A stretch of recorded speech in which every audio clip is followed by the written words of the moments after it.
So now let's solve integrals using partial fractions. We have to evaluate this. This is slightly scary, isn't it? You can simplify this by just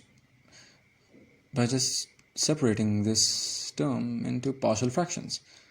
Well, if you remember how to do that, well, first of all, this quadratic equation you see over here, you have to factorize it, and I don't know if I really have to explain how to do that, but if you just factorize it, you'll just get this in the denominator.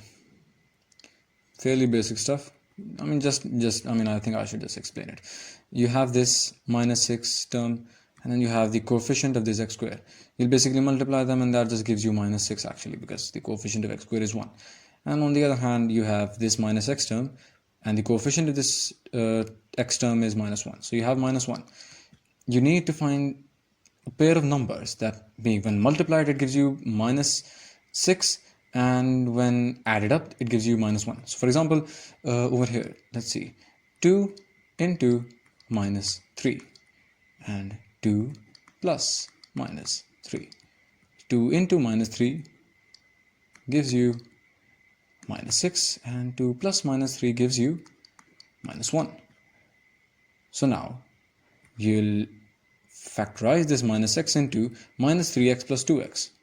This minus 3x plus 2x actually. So now you can just factorize it, and that just gives you x plus 2 into x minus 3. Now you will find the partial fractions. We'll let this term, just a second. We'll let this term over here be equal to a over x plus 2 plus b over x minus 3. And now you have to find the values of a and b. Well, you can just multiply both these signs with x plus 2 and x minus 3. For example, to find actually have a common denominator on this right hand side, you'll have to multiply a with x minus 3 and b with x plus 2. So this is why, so that you can basically have a common numerator on both the left hand side and right hand side. So sorry, the common denominator on the left hand side and right hand side, and they will both be cancelled out.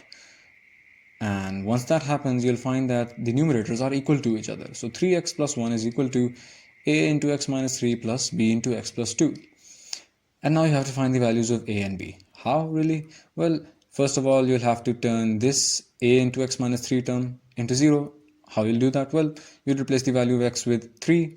3 minus 3 is 0, and 0 into a is 0.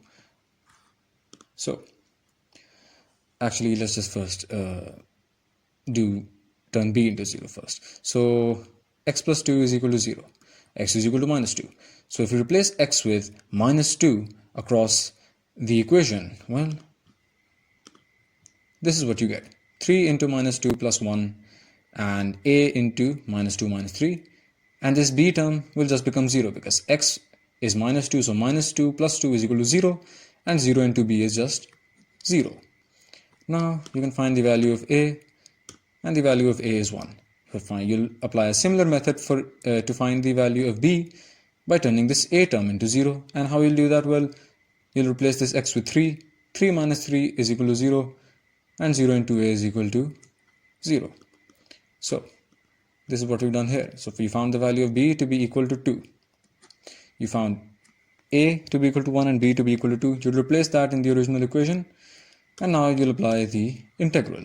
Separate integrals on this partial fraction and separate integral on this partial fraction, which is why you'll have this. Now this just becomes very simple. When you solve it, you find out that this is what it comes down to. And so you solved the integral.